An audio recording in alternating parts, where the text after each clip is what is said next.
welcome everybody to another episode of With Disadvantage. I'm your host and DM, Chev, and today is episode 13.4 of Solstice campaign. You'll notice, again, as with the last couple of these sessions, I am still suffering from a cold. I feel better, but my voice is not recovered, and I'm doing my best to mute while I blow my nose and cough. If I miss one, I apologize. Alright, so we're going to start you off in the ancient chamber. There you go. You should see it in the chat. Oh, yeah. Okay. Oh, wait, hello, everybody. This is PJ. Oh, yes, I forgot to see. My brain's not working today. This is Ottovon, played by PJ. That's the fourth session we're doing now. And for some reason, your token is missing from this area. So I'm going to put it back here. There we go. Oh, I found it. Uh-huh. Okay, and then I don't know what happened to my Piratesh token. Hold on. Data. Alright, this is being slow. Why are you being slow? Come on, we're already 45 minutes over. Stupid thing. And of course Piratesh isn't in here. Oh, there she is. Okay. Alright. Alright, so you've walked into this room. You just got called in there by one of your buddies, one of your fellow spies, basically, and he notified you that your plan is going south because everyone was drawn into this chamber instead of to the posted assignments that you gave them. And you're on the corner into this chamber, and this chamber is... You've never been in before. You've only heard about this chamber, and it's always been dead, basically. Every time it's been talked about, it's that it was dead, and all of a sudden it's alive. There's this ancient artifact of some kind across the way. It's all lit up, and there's these floating stone pieces around it that are kind of almost in a sort of a weird magical orbit around the orb at the center. And Piratesh's image towers over the group.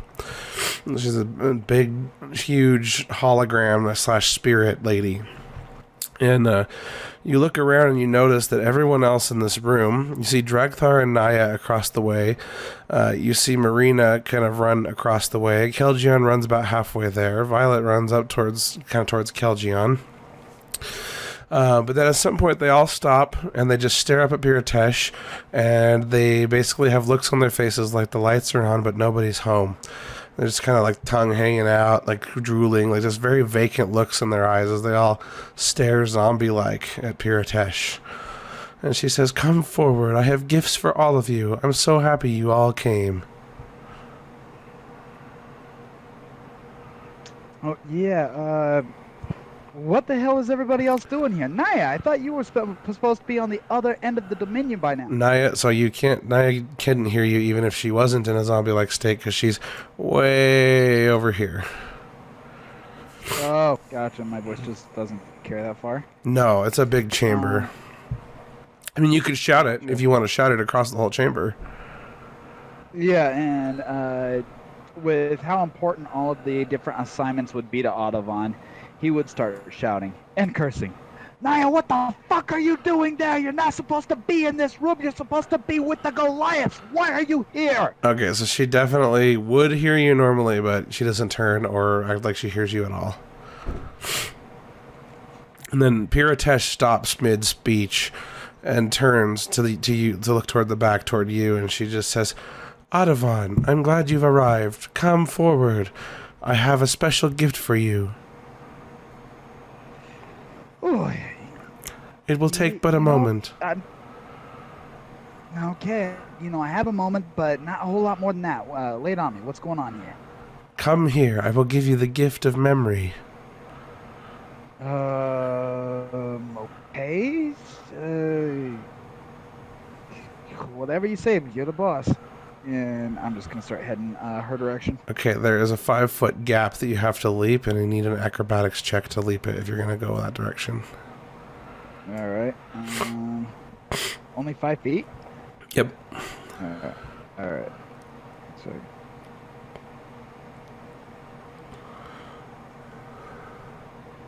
Okay, I'm trying to click on the guy, but for whatever reason, I'm not getting his little. Just left click him in the top left corner. All right, acrobatics check. Skills, acrobatics. Okay. Okay, you make it across pretty easily. Alright, and you hop over there, and you are now next to next to Violet, who you see is also just like looking up at Piritesh, like almost like an expression of like just super high on a drug, practically, like just nobody's home. Violet, you've seen her before. Come on. And you look forward and you see someone you haven't seen in a while. Keljion is also there, and he too, big lion tongue.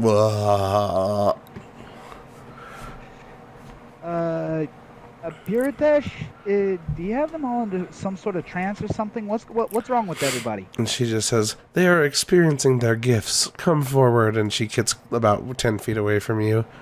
She shrinks down, still very much bigger than you, but shrinks down so she's not filling up the chamber anymore. When I get my gifts, am I going to be drooling down both sides of my mouth too? Only for a moment. I promise it will not hurt you. I need you to experience this gift. You need me to experience this gift. I want you to.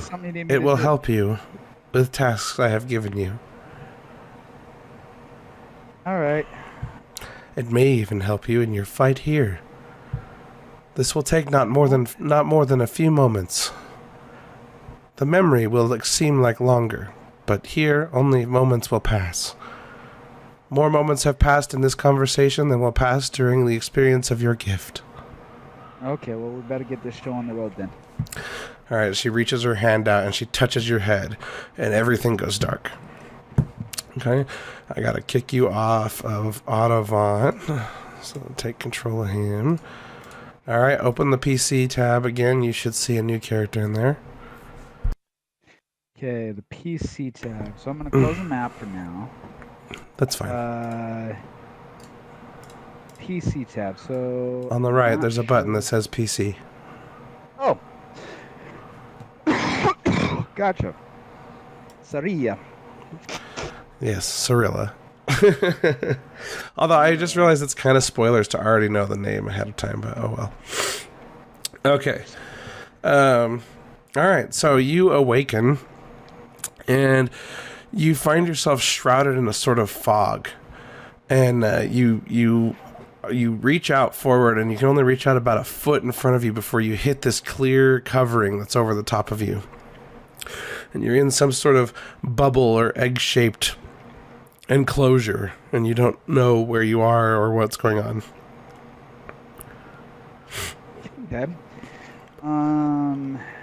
So this egg-shaped enclosure, what's it feel like? Feel like fabric? So you touch it, and it feels like solid, like glass, or it's a solid surface.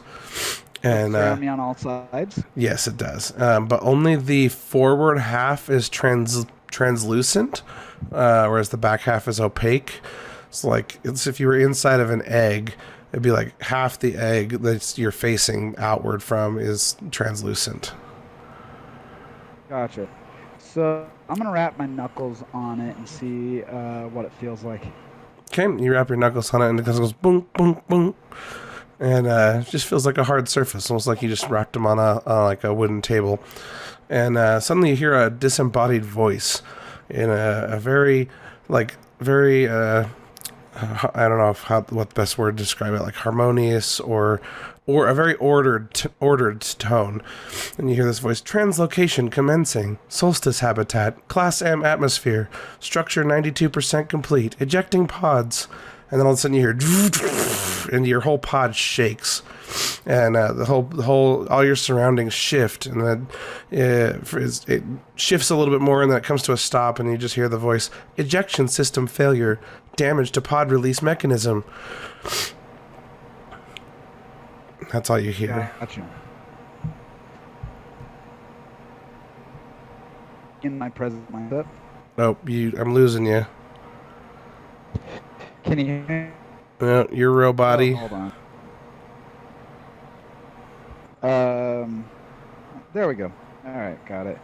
I swear, if I do not have Discord like out in front, sometimes it messes with everything. But you should hear me now. Yeah, I hear you.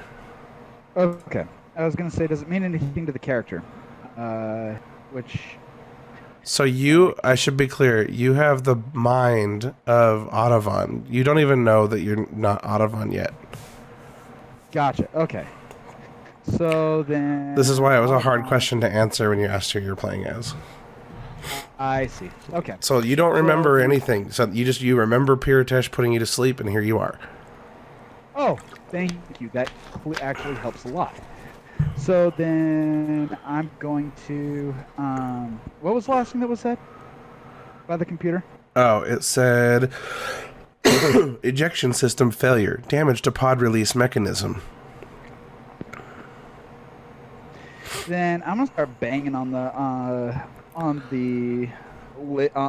clear part. Athletics check, please.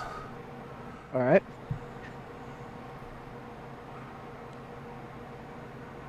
Athletics. Okay. So yes, that's enough, and you hit the pot, and the lid flies off, and you feel like the atmosphere like kind of depressurize or like equalize with the outer atmosphere of the pod, and the air begins to smell a lot different, fresher, cleaner, whereas the air you just came out of was more stale, recycled almost smelling. And you're able to step out of the pod, but you have to step over this little lip because your pod was like kind of a quarter away into a tube but it got jammed. And as you step around, you look around, the mist starts to clear a little bit, and you notice that your pod is a part of a larger pod of pods. It's like this big like circular rack of pods, and you see other creatures in these pods, and they don't look super familiar. They sort of look familiar to you, but not super familiar. As you look at them, you notice that they're elf-like, but the elves are not. They don't look like this. These elves are really elongated in the face and the arms, like their limbs and their faces are all like long is the best way to describe it, and they're really tall, and they have much more pointed ears, and all their features are just almost alien-like compared to the elves that you know today, which are more human-like than the elves you're seeing here. And as you kind of look to gasp, you look, actually, you would have realized this when you were beating the pod, so we'll kind of retcon it a little bit, but you're missing a right hand, and you see a charred stump, and you realize you're experiencing pain from it all of a sudden. There's like been a discomfort this whole time that was really fucking annoying, and suddenly as you're pounding on this, you use the stump to pound alongside your left hand, and it hurts fucking awful as you pop this lid open. You're just like, oh, like it's a fresh wound, like freshly cauterized. Oh shit! Fuck, I'm losing you again. What's going on? Like, I'm losing you again. Oh, what the hell? Now I hear you. Yeah, now I hear you. Get stabilized. So yeah, what I was saying was, like, left hand is a stump? Right hand. Right hand. Yep. Oh, so then, yeah, I'm going to naturally react and start howling in pain if it's really hurting. Mm-hmm. Ow! And as you yell out in pain, you realize your voice sounds more feminine. And you realize you are in the body of a female elf, or whatever these are. Shit, what the hell? Piritesh, what the hell did you do to me? You hear nothing. But as you as you look around this room, the whole room is shaking, by the way, and it's just like there's like an alarm sounding like and there's a red light flashing, and the whole room is shaking, and things are falling off of countertops and stuff in this little... What?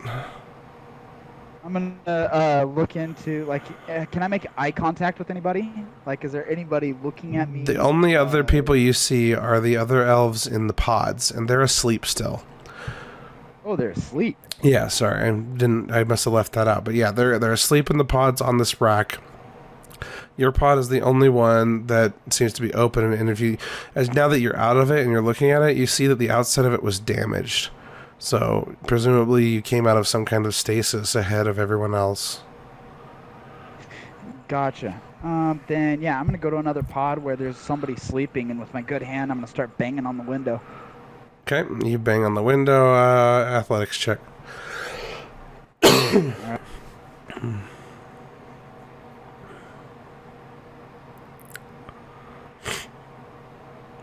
Okay. You bang on this pod, and all of a sudden, poof, the lid pops off, and the atmosphere equalizes again. And the person in the pod is oriented such that they're leaning against the back of the pod, so they are still laying there. And then, but all of a sudden, they take a deep breath, and this elf opens his eyes, or her eyes, excuse me. And you notice the name at the top of the pod says Akuna. Akuna. And she wakes up and she looks up at you. She's, what's happening? Oh my, and she steps out of the pod and she just says, what is going on? I don't know. Tell me what's going on here. There's lights flashing and people stuck inside these little glass coffins. And where are we? What's going on here? I'm just as lost as you, Cirilla. We were in the fields, we were fighting the humans, and then suddenly we were abducted. Whoa, Sarsaparilla. My name's Ottovon. I'm not Sarsaparilla. What? Did you hit your head? Come. We gotta get out of here. Let's find out what's going on. I didn't hit my head, but my right hand got burned off somehow. Holy... What the hell happened to you, Cirilla? Ottovon, not Sarsaparilla. I don't have time to argue with you or play games. We've got to figure out what's going on here. Where are we? I don't know. That's why I woke you up. I don't know where we are or... And she turns around and she notices the rest of them in the pods. And she, Turnos! And then she looks at the next one. Milo! And Turnos, his pod is like on the red status light indicator and a big crack across it. And she beats the top of the pod and it pops off. And you see the top says Turnos. And she reaches inside and she starts crying as she realizes that he's toast. He basically asphyxiated. We don't have time for that. Get Milo! And she points with tears in her eyes at the other pod that's green. Okay, I'm going to go over to the pod marked as Milo, and I'm going to start banging on the lid. Okay, athletics check. Oops. I just screwed that up. Strength, there we go. Okay. Dice are being nice. Again, you pop off the lid pretty easy. It's just like it busts off of its hinges, and suddenly this male elf like wakes up, takes a deep breath, and then sits forward. Oh, what's going on? Where are we? I don't know. Is your name Milo? Yes, you know me, Cirilla. Akuna. Ugh. And then Akuna gives him a big hug. I'm just not even gonna try. So I woke up here. There's lights. It's I don't know where I am. What's going on here? Well, you woke up before me. Have you tried the door? And she points to there's a big door onto the room you're in. That's closed. It doesn't immediately look like a door. It's more like a big hatch. Can we get through that big door wall thing? I'm not sure. Maybe. Maybe. How do you open that? I don't know. How do you open it? Doesn't look. I don't know. You can go up and try and and pull it. It looks like it probably opens upward, like a Okay, like a yeah, I'm gonna garage go door. over it. Oh, okay. I'm gonna go over and try it. So like you're just gonna grab it and pull up on it. Yep. Okay. Athletics check. Like if it looks like something that is common, I'm gonna give it a shot. Okay. All right. You start to lift it, and then it opens like maybe about an inch, and then all of a sudden it gets ripped off of the wall and sucked through the floor, and there's a big gaping hole in the floor, and it gets ripped through some sort of shimmering barrier and then thrown out into this black void. And now down through this hole you see this like shimmer of something lodge like connect back in place and then turn invisible, so you don't see the shimmer anymore. And then way, like, it looks like it's down really far below is this big, like, broken egg-shaped thing. And it's just like a big gray sphere that is like got a big cracked part on it, like a big hole in it. And then you're just passing over the edge of the hole, and you can see inside the hole a bright light that makes you cover your eyes as it blinds you. And then, just as you're trying to take in what the hell you're looking at, the huge metallic arm reaches through the shimmering barrier and then reaches in through the hole and takes a swipe into the room that you're in and takes out more metal bulkhead in front of you. And now that the door is gone in front of you, you can see a hallway that stretches down pretty far. Gotcha. I am going like. So, is the metal arm look like it's threatening me directly? It looks angry, but it doesn't look like it can see you or anything. It's just reaching through the hole and grabbing at whatever. Gotcha. Can I see far enough to catch too? You're breaking up. Yeah. Hold on. I'm gonna change locations because I don't know why, but my connection's not for shit right now. Oh, that seemed to have fixed it. Maybe it was just power. All right, we'll leave it unplugged and see if that solves the issue for now. Because now I'm like old. All right. So I'm on a floor, and this door that I tried to open just got like ripped out and sucked out right in front of me. Yeah, ripped through the floor by a big metal claw. And the metal claw is below me, below the floor. Like there's a hole in the floor and I can see the metal claw below me. Yeah, there's not just a hole in the floor. There's a hole in the floor of the room that you can see through the hole in the floor. And beyond that hole is just a big, dark, empty void, except for this big gray sphere that's got a big crack in it. Big hole in it. Gotcha. So, and when I say big sphere, I mean like you're flying miles and miles above this thing. Oh, gotcha. So it's huge. It's far away. Far away, but huge. Yeah, exactly. Then none of this makes sense to me. So I'm gonna go back to Milo and Archivist. I forget her name. I'm gonna go back to Acuna. Milo and Acuna. Okay. I'm gonna go back to Milo and Acuna, and I'm gonna go see like what they think about this. They must be right behind me though. Can they see what's going on? Yeah, they're right behind you, like shitting themselves. And Acuna just says, "What in the fuck is that?" And Milo, I don't know, but where do we need to go? Milo just says there's only one way to go, and he points down the corridor that's now revealed by the ripped-off door, but also the giant hole in the floor. Gotcha. So to get to this corridor, do we have to jump over the big hole in the floor? Mm-hmm. It's about 5 feet wide. Oh, okay. So then, and how big is the arm? Like, is it huge? Oh yeah, the arm is like one of the pincers on the claw is the size of you. Gotcha. Okay. So I'm going to turn to the others, and I'm going to put a finger from my good hand over my lips and just say, I don't think it sees us yet. And I'm going to give him like a wait a moment gesture, you know, a hand behind my back, fingers out, like stop. And I'm going to quietly back up a few steps, get a running start, and try to clear that 5-foot gap. Okay, acrobatics check.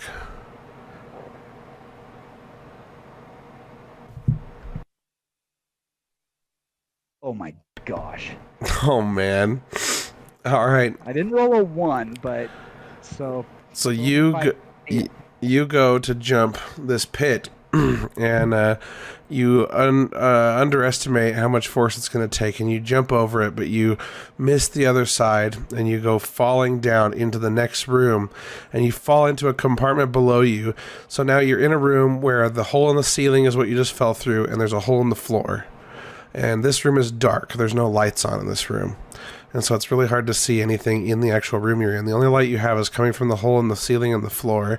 And the hole in the floor is basically the window out into the void, into nothingness, floating above the big sphere.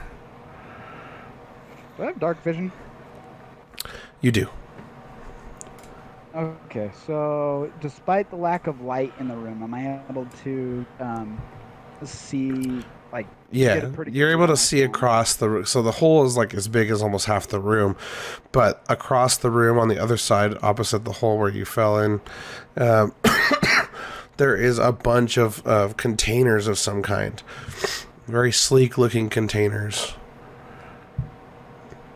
Gotcha. Well, man, I figure the big claw can't see me in here. I'm going to go open a few of those containers, see what's in them.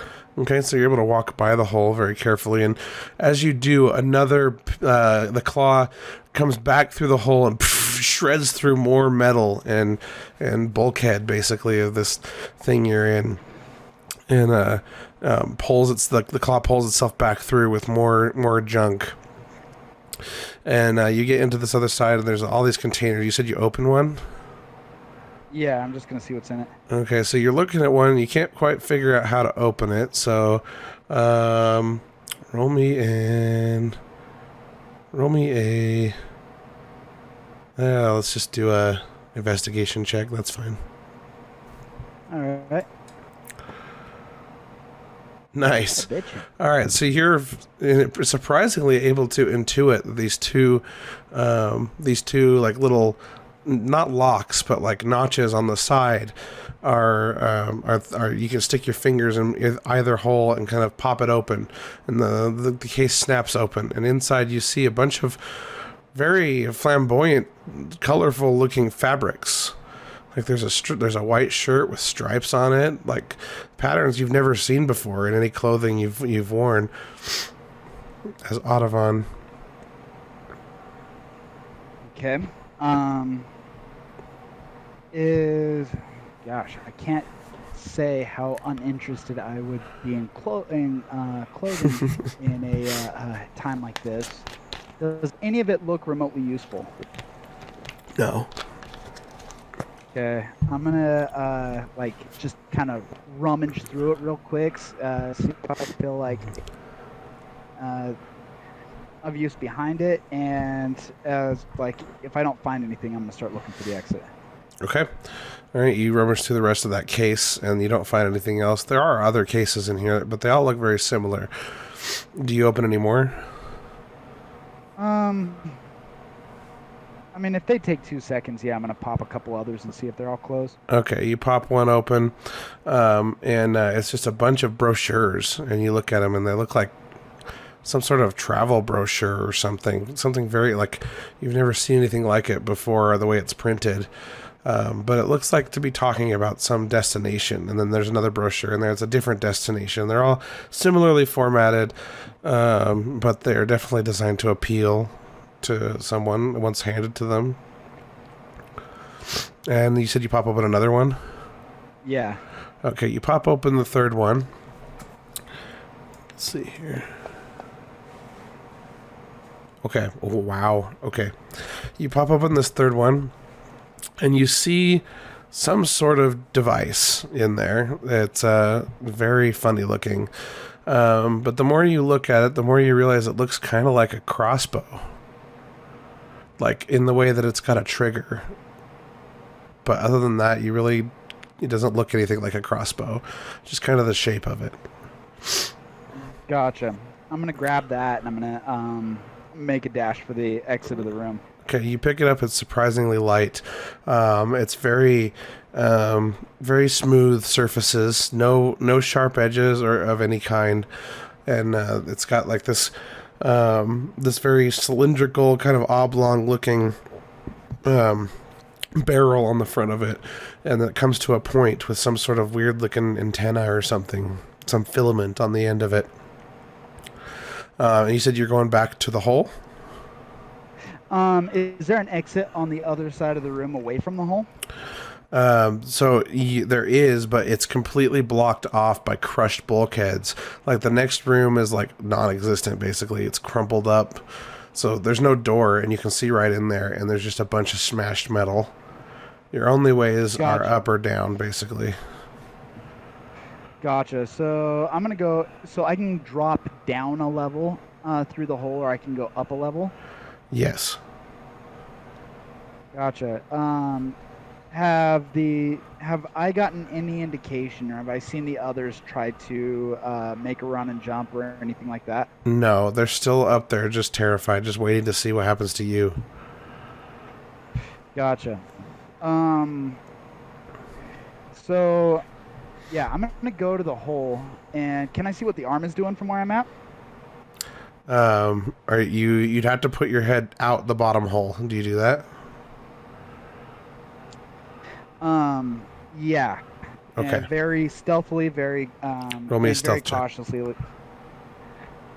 not gonna poke my head out any further than I have to. Let's see. Stealth. Okay. Uh-oh. You poke your head outside, and you realize that you are in some sort of floating ship, and it's moving really fast. And you're looking outside, and what it looks like from your perspective is you're looking along the edges of this ship from outside of a hole, just into the outer part of it. And obviously your character doesn't know the difference, but if it's space you're flying through, you wouldn't be able to breathe. But as you reach, you put your head out just a little further to see over the lip. Your head comes into contact with an invisible barrier. And it shimmers and kind of ripples out like a pond. And you just watch the shimmer kind of ripple. And you look all around, and the shimmer just goes out from the impact and then shimmers all the way around the whole vessel. Gotcha. So you bumped into like some sort of energy shield. So then what I understand is I just poke my head down, and there's an energy shield, so the only way I can go is back up. Correct. Okay. So let me see. Do I have any rope or anything like that with the hook? You might. Set my phone aside. I should have loaded up your Beyond sheet. Cirilla. I think you do have rope. Skills, actions, equipment, art. Negative, you do not have rope. Okay. And let's see my. You do have a suitcase full of clothing. Arm person, mage armor. Okay, let me ask you this. I'm basically my character in a stranger's body. Does my character have any way of knowing what this body that I'm inhabiting is capable of in terms of magic? Yes. So you're kind of able to intuit like what you're capable of. It's like almost like an innate knowledge as soon as you occupied this body. Gotcha. Okay. So if that's the case, I am going to use oh crap, I just lost her. Damn it. This is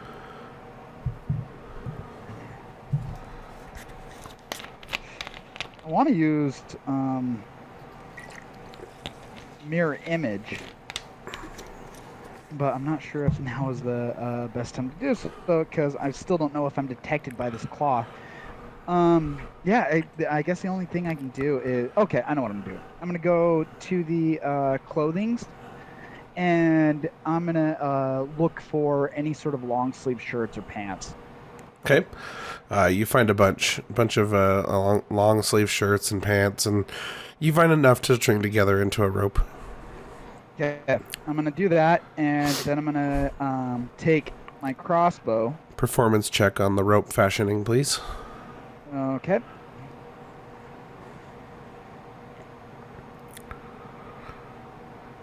Okay. I was not very charming to that rope. You're able to string the rope together. Gotcha. I'm gonna attempt to tie one end of my newly fashioned rope to a crossbow bolt, and then I'm gonna try to shoot it to the ceiling of the next level above me. With your own crossbow? Yeah, with my own crossbow. Okay. Into the room that you came from? Yeah, into the room that I tried to jump into. Oh, that you tried to jump into?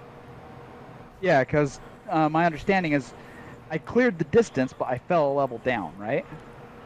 Or did I fall a level down onto the same side that I was? You fell a level down, yeah, into a room that was directly below the room you were in. And then looking that same direction is that crushed doorway with the crushed room. Like, there's nowhere to go from the room you fell into, except back up into the room where you fell from. Right. Okay, so I'm imagining two hallways, like running parallel. I'm in the lower one. We clearly need a map, so hold on. Yes. Okay, let's clear the painting here. It's a grass map, so forgive me. That's okay. Doesn't matter. I'm just drawing. Have, AstroTurf in them. All right. Let's do the pen. We'll do black. Okay. All right. Let's drag this map in. Click the button in the chat. All right. And then let's synchronize your view with mine. All right. You see?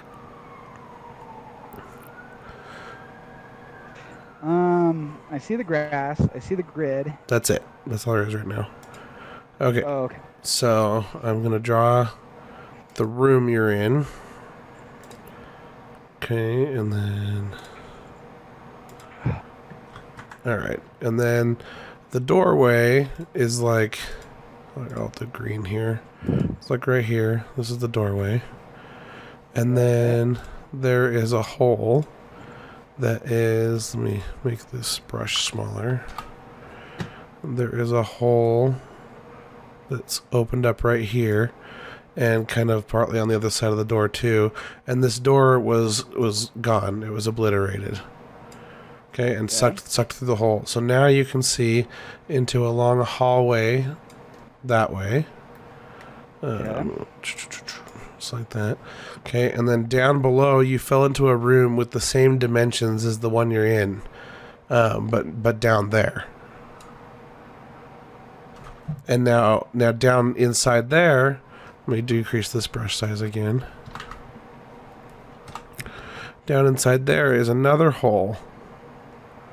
And that hole is the one that leads basically outside the ship that you stuck your head in.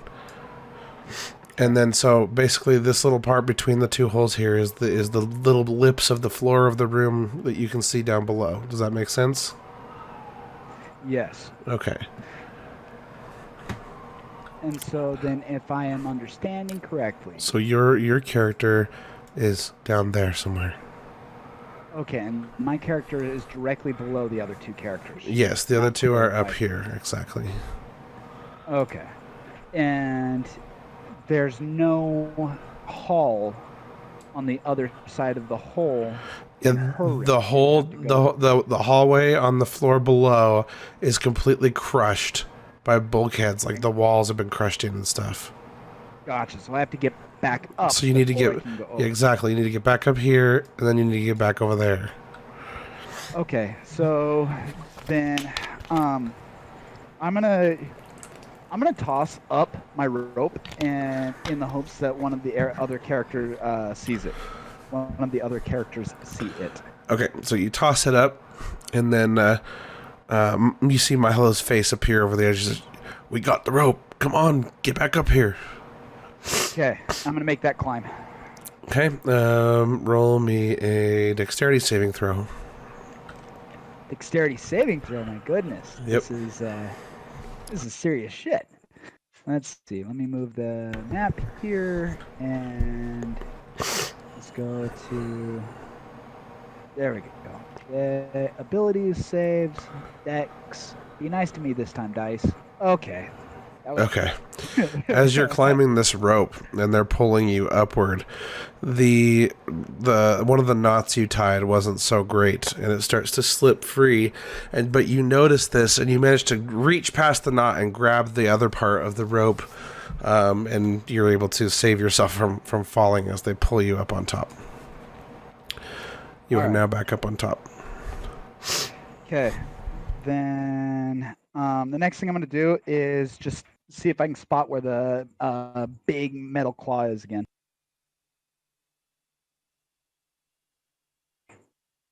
Okay. So you're trying to find where the metal claw went? Just see if it's still around. Like, Okay. it's still in imminent danger, because I need to clear that fight. You don't see, you hear it. So you've been hearing like as it's crushing other areas of the ship. The whole place is shaking, but you don't see it anymore. And the only time you have seen it, it's basically its little arm reached through the hole that it had already created, and like expanded the hole the last time it came through. But so far, the area you're in is intact, and whatever it's doing has moved on to elsewhere. Then I'm going to make another attempt at that 5-foot gap.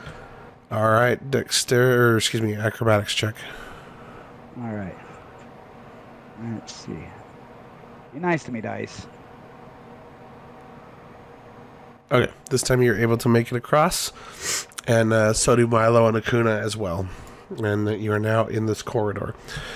This corridor extends all the way to a door on the other end of the hallway. Here, I'm going to clear the paintings here, and then move you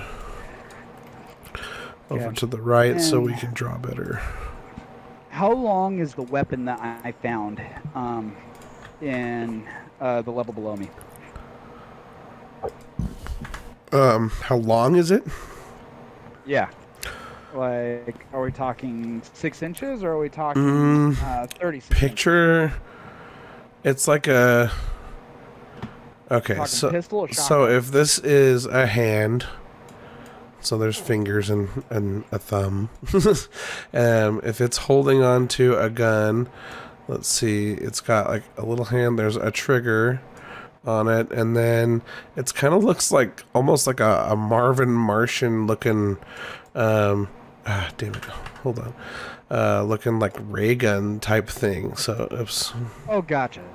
So more it comes pistol out like than this. Yeah, like. Yeah, more like a pistol, basically. Because ultimately my question was, can my character wield it with a severed hand? And that brings me to my next question: is she right-handed or left-handed? Honestly, you don't know. Or ambidextrous? But, I mean, now you're left-handed, so... Well, okay, so should I roll then and see what her natural comfort is with this hand? Is it her dominant hand, or is everything going to be a struggle? Yeah, go ahead and roll. Let's let the dice determine it. Roll let's make a dexterity check and see how dexterous you are with your left hand. Although I guess that we could approach it on a okay, so there's 2 ways we can go about this. We can either just roll every time she tries to do something with that hand, or we can roll. That's what this roll is deciding. Okay, so if I do poorly on this roll, does that mean she rolls with disadvantage every time? Yeah, if you roll poorly on this roll, then you are right-handed, but you're fucked with the right hand. Okay, you're you are either ambidextrous or left-handed. Either way, you're fine. You're comfortable with the left hand. Okay, excellent. So then, yeah, I'm gonna pull that weapon out, and I'm gonna show Hakuna and Milo. Hey, I found this down in that room I fell into. What is it? Look, what is it? Looks like some kind I'm not of sure. I was hoping weapon. you could tell me. I can't, I know as much as you do, Cirilla. I take it that you've never been onto one of these before. No. Have you? No? Or Cirilla, all we're farmers. We're elves. That's all we know. We know as much as you do. well, a lot of help you are. So, all right, well, let's keep on going. We gotta get out of here. Okay. And I'm gonna keep on going down the hallway. The whole place is shaking, but every once in a while it just takes another big blow, and then like all the lights and stuff inside flicker, and you still hear an alarm going off, and the like red lights flashing around the top perimeters of every room and hallway. And as you walk down this corridor, you notice there's a few doors on the right and left sides of these corridors, and there's one door at the very far end of the corridor. All right. I'm gonna turn to the others and I'm gonna say, we need to find an exit. Let's poke our heads and check each of these rooms out. Now, all these doors have the same style door, like a big bulkhead garage door type thing. Gotcha. All right. Then I'm gonna just walk up to the first door, and if it's not open, I'm gonna try to open it. Okay, so your first door is a few feet up on your right, and you hunker down. You try to open it. Roll me a athletics check. All right.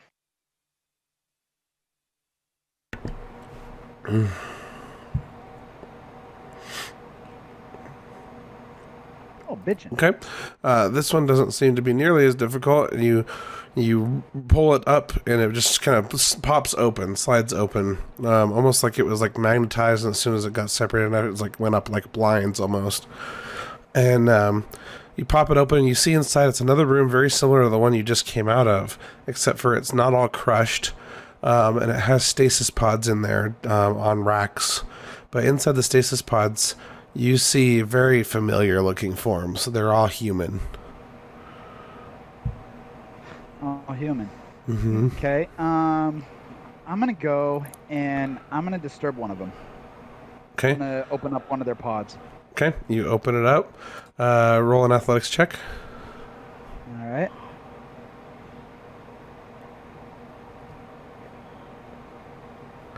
Nice. You've gotten so adept at opening these up that you just like almost just slide your fingers across it, just rip the shell off of this pod. And this guy in there has got a beard, fuzzy gray beard, gray hair, and he sits up and yawns, takes in a deep breath, and he just says, I knew elves were responsible." I'm gonna whip out my weapon and point it at him and say, I'm not responsible for anything. I'm very confused about what's going on. There's lots of flashing lights and noises, and I was hoping that you might be able to explain what is happening. You brought those things on us. Those machines.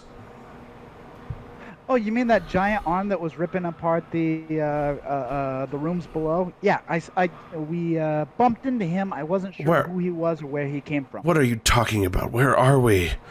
And he looks around, and he looks just as surprised about his surroundings as you guys were. Okay, this doesn't appear to be going that well. Do you know where we are? You must know where we are. You brought me here.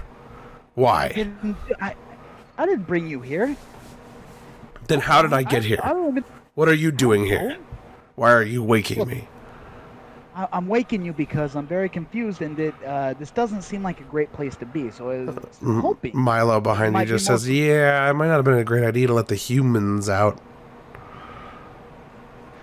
Oh, you know where I'm from. We humans and elves get along pretty well. I'm shocked at the What do you animosity. mean? We're from the same place. Humans literally just tried to kill us. Akuna says. Well, what do we do with this one? Should we kill him or, I don't know, human? What's your name? Garth. All right, Garth.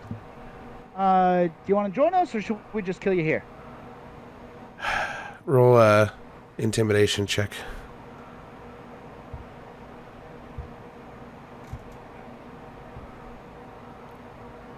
Well, it doesn't look like I have a lot of choices. Guess I'm coming with you. Yes, please.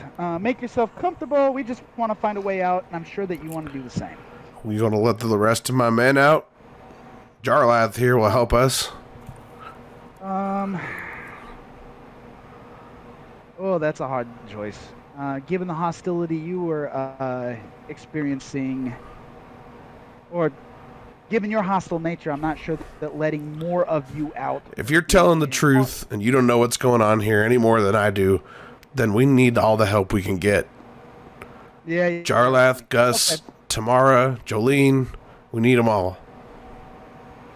All right, well, any funny business, and I'm going to see what this thing does, starting with you. So with that said, yeah, let's go ahead and let them out. All right, so one by one, I'm not going to make you roll for all these. Just roll one for me. Roll one athletics check. All right. Watch it turn to be like a natty one. That's actually the only reason I'm having you roll. It's just for opportunities for hilarity. Okay. So you're able to pop all the lids off pretty easily, and these other humans come to life. There's another one. There's a younger looking male, but he looks grumpy. We'll put it that way. He's resting bitch face, basically. Looks a lot younger. He's not as gray as Garth is, although he has a little bit of gray running around the perimeter of his head. And the next one, Gus, is a more portly looking dude. And he wakes up and yawns, and he just says, "Are we there yet?" And then Tamara and Jolene. Tamara is a pretty tall human. She's got brunette hair, pale skin. She's basically like dressed like she's ready for war. In fact, they all are. Some of them have like dressed like they clearly had armor on, but it was probably taken off so they could fit in these pods. And then Jolene is also a brunette, more portly. She wakes up out of the pod, and her and Gus immediately take up the rear, and Garth and Jarlath and Tamara kind of are in front of them, and Garth just says, "All right, they don't know anything more than we know. We don't know where we are. All we know is those machines are wrecking this place." Yep. And they're just like, okay. It's nice to meet you all. My name is Sarsaparilla. My companions... Why are we working with an elf? Why are we working with them? And then Garth just says, hold on, because we don't have a choice. They were going to exterminate you all. I bargained for your lives, and we're all in the same boat anyway, if they're telling the truth, so... And then she leans forward to Garth and between Jarlath, and she whispers something to them. And then Jarlath just laughs a little bit, and then Garth just says, "All right, come on now." All right. Well, I suppose we ought to press on. As I was saying before, my name is Sarsaparilla. These are my companions. Sarsaparilla? Hakuna and... Milo. Akuna. Yeah. It's not Hakuna. It's just Akuna. Look, if you're going to start getting fussy, we don't have time for this. We need to go. You know, I'm starting to become suspicious of you, Cirilla. What happened to you? You disappeared from the fight, and then all of a sudden we wake up and find you here? Are you even who you say you are? You're the one that rallied us to fight. You're the one that said we should oppose the humans. Now I'm thinking you lured us to our deaths.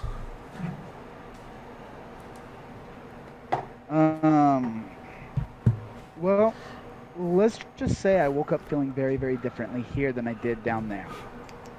And then Garth kind of looks at you and then looks back at Milo and he just says, "Are you telling me that this elf is responsible for my entire battalion being mutilated and grinded up into little bits?" Hey, look, I had nothing to do with those machines. You better hope not. If we find out that his claims are accurate, we're definitely gonna tear you apart. I'm gonna shoot him. Oh shit! With the new gun? Yeah, with the new gun. I'm gonna see what it does. I will give you one chance. Are you sure?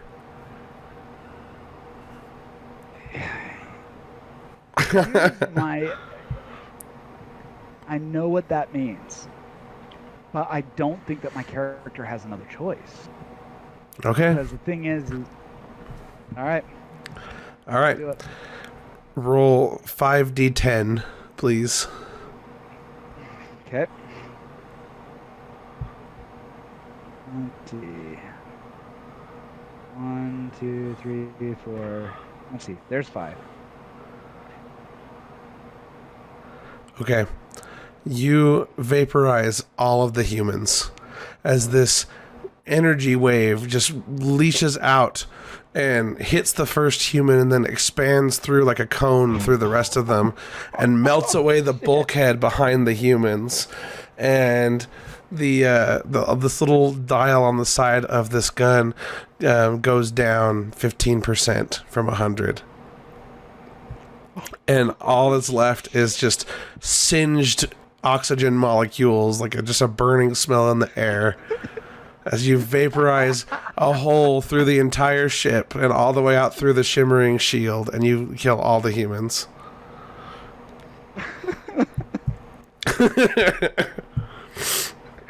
Oh, shit. And just as you do, this basically beam of energy gets launched through the hull of this ship, and then all of a sudden you see a big red metallic eyeball cover up the hull as it peers inside, and then it just says objective, and 2 claws start prying the hull apart to make it bigger as these pincer claws come in. Well, shit, I was gonna give a badass one-liner after that, but I don't think I have time. Hakuna, Milo, let's go! Hakuna! And then they come running after you. Whatever! Okay.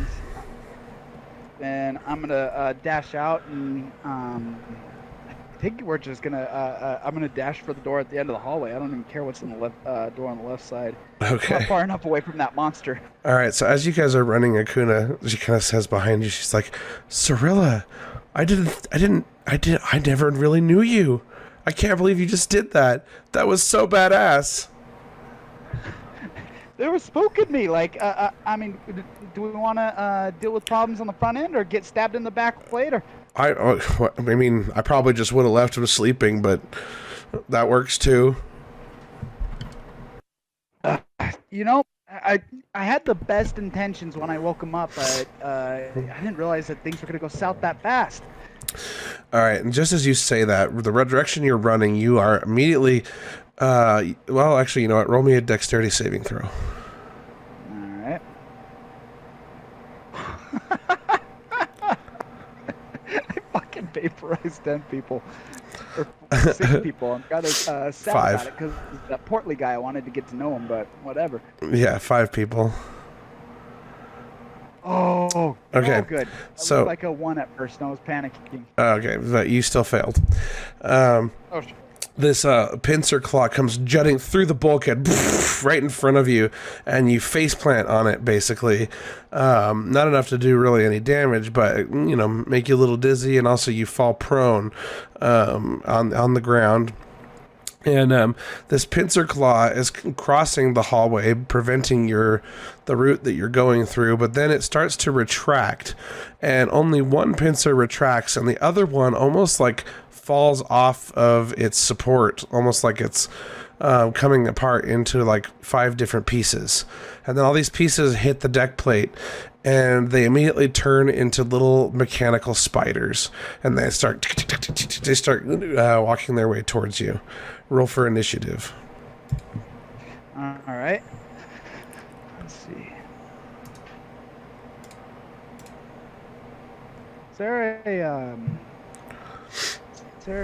What is the best way to do that? Oh, initiative. There it is. You have it, yeah. Like I knew that there was a better way than just rolling a d20. Okay. All right. So you are first to act as these little spiders come coming their way towards you. All right. So just out of self-preservation and almost as more of a reflex, I cast mirror image. Okay. So let's see. Mirror image. That does the 3 illusory duplicates of yourself appear in your space. Until the spell ends, the duplicates move with you and mimic your actions, shifting positions so it's impossible to track which image is real. You can use your action to dismiss the illusory duplicates. Each time a creature targets you with an attack during the spell, roll on a d20 to determine whether the attack instead targets one of your duplicates. If you have 3 duplicates, you must roll a 6 or higher to change the attack's target to a duplicate. With 2 duplicates, 8 or higher. With 1 duplicate, 11 or higher. Duplicates AC equals 10 plus your dex modifier. Okay, so 3 copies of you appear in your space, basically, and these spiders immediately start spreading out to attack them. There's 5 spiders. They're all about the size of your head. All right. And then, okay. So let me put Milo here. All right. So Milo tries to take a swing. He manages to pull off some support conduit from this damaged wall that you guys walked through, and he tries to swing with it. And he misses. And he gets his support conduit stuck in the deck plating, and he's not able to pull it out again. So he doesn't even have a weapon now. And then Akuna, thinking quickly, she manages to snap a flame into her hand, and she tries to cast a firebolt on one of the spiders here. And misses. And hits the deck plate. And then the spiders all go to target you. So the first one goes to attack you. Okay, so it goes to attack you, and then we need to roll another d20 to determine if it attacks a duplicate. Yep, okay, so it attacks one of the duplicates instead of you, and it misses the duplicate as it lunges, and the duplicate dodges out of the way, kind of mimicking your actions as you're sidestepping and stuff. Okay, the next spider tries to attack you, and this one's going to hit. For the total? 5? 5, yep. And this one, oh, wow, that was a 3. So the spider actually attacks you this time. And then he gets to do... Oh, by the way, you're already damaged because you clearly just woke up from some combat. Well, no, I'm taking the hit points back. Excuse me. You've been it's basically a long rest while you're in the stasis, so you don't have any hit point damage, but it's not like your hands are going to regrow back. Does that make sense? Yep. Okay. All right. And then he is going to attack you with a bite and jump attack. Holy fuck. All right. This spider jumps on your face and bites you for 11 damage. Shit. And you feel it's like poison as it flows through your veins and stuff, and like your whole head is on fire, and it feels so super tight, and it's hard to see straight. And let's see, this spider is going to attack Milo because he took a swing, misses, and then this spider tries to attack Milo, misses. Holy shit. 3, 3, 1, 3. Like, they're all rolling so low. And then the last spider That's 8 plus. What's your AC? 12. My AC is Okay, that misses too. Wow, 12. all the spiders except for the one that ate your face missed. Okay, Oh shit. and it's your turn again. All right. Gosh, I am so sorry. I gotta just take a look at the kit for 1 second because You're good.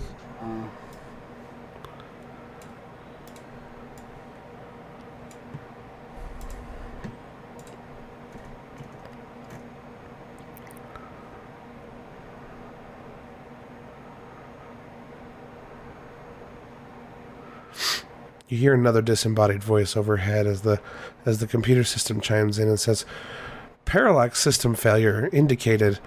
Evacuation order commence. Please proceed to the nearest escape pod." Oh shit. And then it just starts repeating that every couple minutes. All right.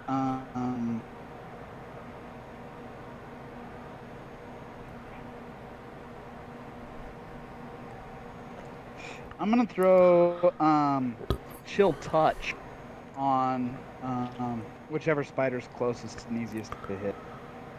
Okay.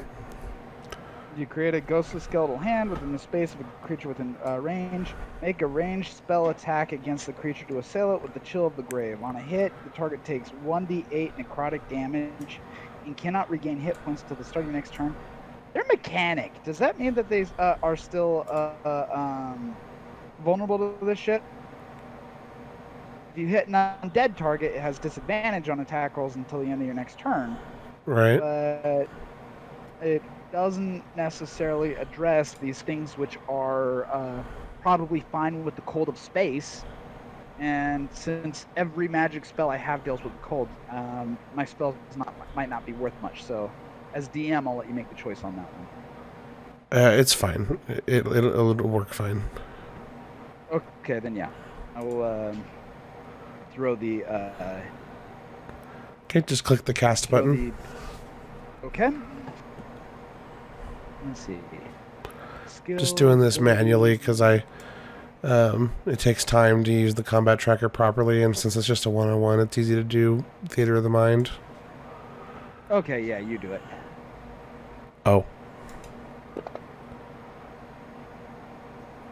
Okay. Oh shit. All right, so that definitely hits. That's 3 necrotic damage plus. Wait, is there a saving throw involved here? No.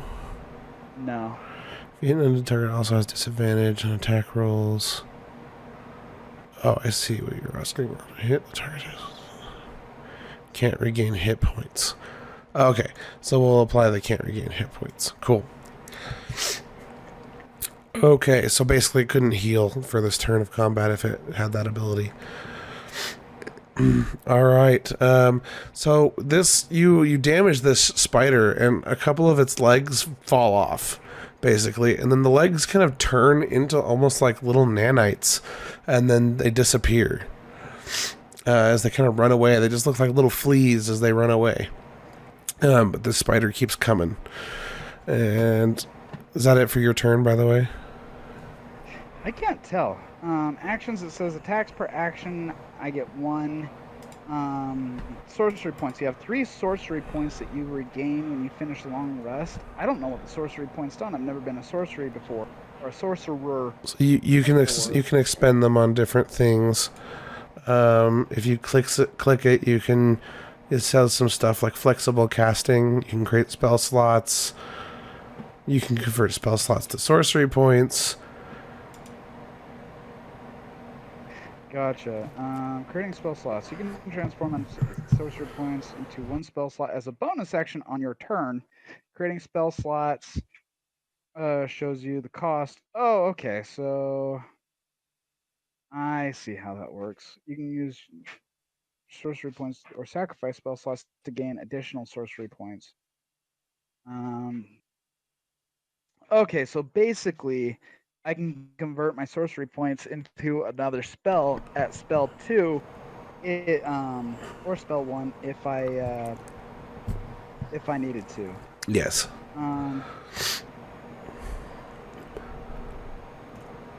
Okay, yeah.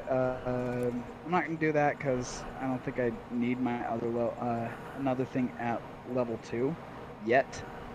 So yeah, I don't think I'm gonna take another action. Okay. All right. Let's see here. All right, so Milo takes another, tries to, he basically tries to mold the metal around the spider. He's not able to do it, and you realize that he's trying to use some sort of power that's not working here.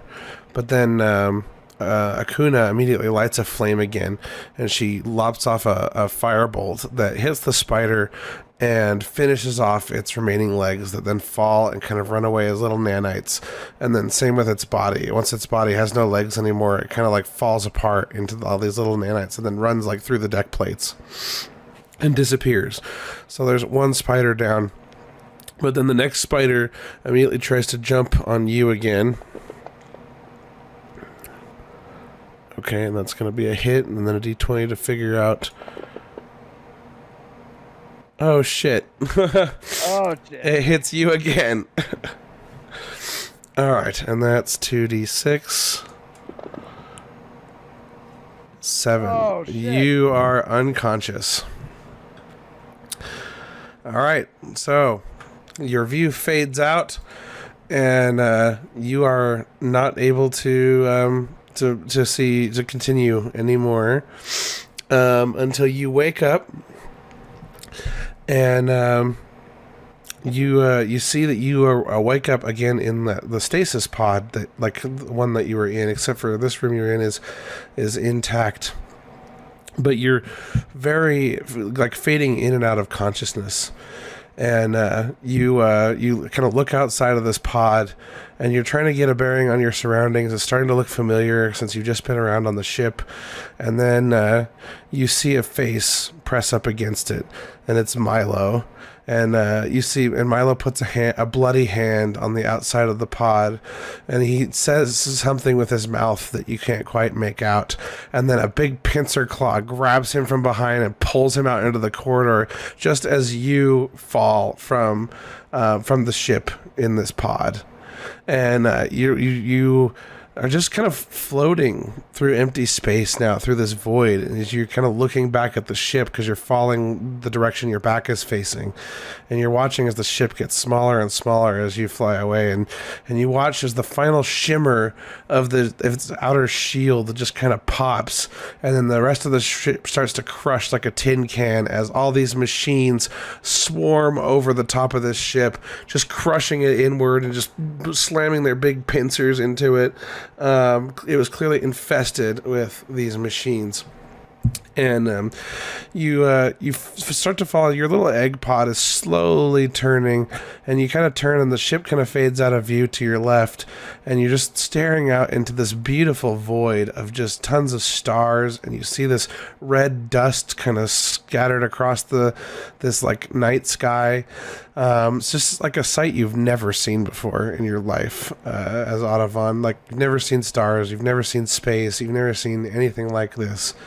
It's just fantastic. And then you have the egg pod slowly begins to turn, and you see the edge of the big gray sphere, and you are looking at this sphere, and it looks like, then as finally it comes into view, it looks like you are about to impact the side of the sphere, but that impact never comes, as it's much farther away than it appears, and you just keep staring at it as it gets closer and closer, and then slowly the side of the sphere turns into view, to where there's this big crack in the side of it, big huge crack, and just as the crack crosses your view, you are completely shrouded in a blinding light, and you have to cover your eyes, and you do so as your pod enters this through this crack into this big giant dome, and you hear like a sound like going by as your pod is like almost like it's scraping against something, and your pod is starting to look like a big fireball as you're flying through the sky, and you have to keep your eyes closed again. And it takes for what seems like forever, but finally you're able to look out and see a vast array of wildernesses and all sorts of environments: snowy, sunny, bright, deserty, and then there's one ahead that catches your eye, and it's more green and lush. Lots of lakes and rivers, and you can see this place getting closer and closer and closer until poof, you slam into this lake. And but you are surprised, as you're expecting this impact to be really rough, if not fatal, and you slam into the lake, but you don't experience any inertia whatsoever. It was like the most gentle ride, other than some light shaking as you were going through the sky. And you splash down into this water, and then the pod just says, and then the lid on it pops off, and you are able to swim to the surface as you take a big deep breath of the freshest air that you have breathed in a long time. And then you look back up just in time to see the final bits of this crack in the dome overhead close up, and then the last bits of that dark void that was out through the crack disappear from existence. And now all you see is the sky dome and the huge sun directly overhead. And then you are called back to your real life as Piritesh pulls her hand away from your head. And she just says, "Thank you, Ottovon. I needed that."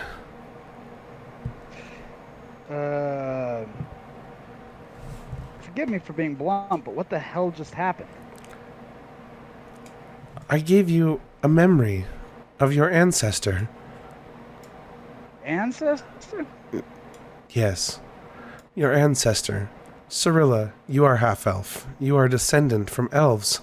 You are descended from ancient elves, the Eladrin, to be exact. Damn. And you look around and you see everyone else waking up from their experiences. And that's it. Then time for next week. I had to streamline it because I'm getting tired as hell, and we had to start super late. So I apologize if it felt short. No, that was perfect. That was. I liked the transition from the combat loss to the escape pod. That was excellent.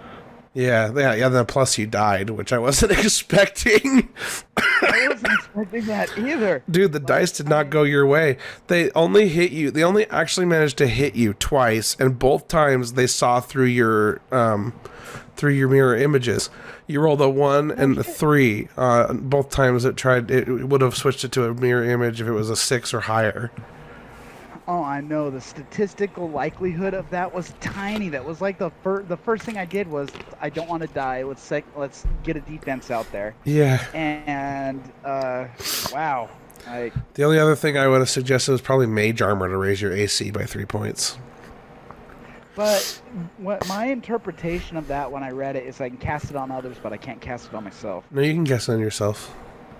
Sorry, I should have said that, I guess. I didn't think about it. Yeah, I was contemplating casting that on Milo. Gosh, the only way I'm able to remember his name is that it sounds Greek. Like it's the classic Greek name. But any thoughts on what's going on here?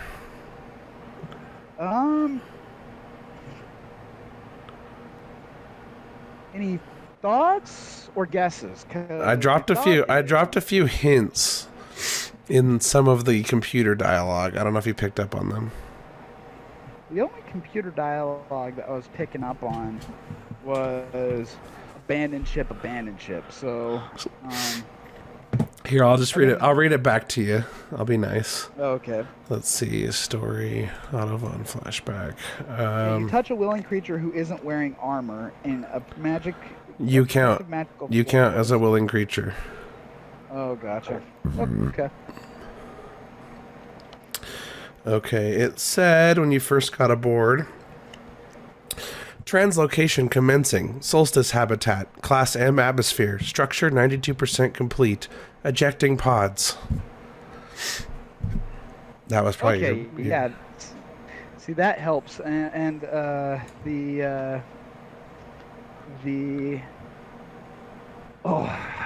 I'm trying to phrase it. The definite impression that I get is that Solstice was the constructed habitat. Although I kind of guessed that from the start with the dome and everything like that. But at the time that I first heard it, like, it honestly didn't mean anything to me because I was, so lost in trying to get my bearings. I hope, and I had to make a choice too. I hope my role playing was okay. You're good. I thought I can either sound like Ottovon the whole time as he would hear himself, or I can sound like Cirilla. You seemed like you transitioned. I kind of liked it. Yeah. There are a few times where I thought, should I try Cirilla? And I purposely prevented him from remembering her name or attaching to her identity, because everything would have been transitioning too fast for him to really make that bond. Or even wait a second, I'm someone else. That would be such a confusing and horrifying experience. Have you ever seen Pandorum? No. Watch it, dude. You have to watch it. Okay. It's you love Dennis Quaid already, and I do. He does a great job. I don't know how familiar you are with Ben Foster, but Ben Foster is one of those actors who is criminally underrated. Hold on. Before we continue, I'm just going to say thanks to everybody for watching the stream. I'm going to stop it now. This was episode 13.4 of Solstice. We'll be doing 13.5 and 0.6 tomorrow with Rainbow and Mirma. And we'll catch you all for a full episode next Saturday for episode 14. Thanks, guys.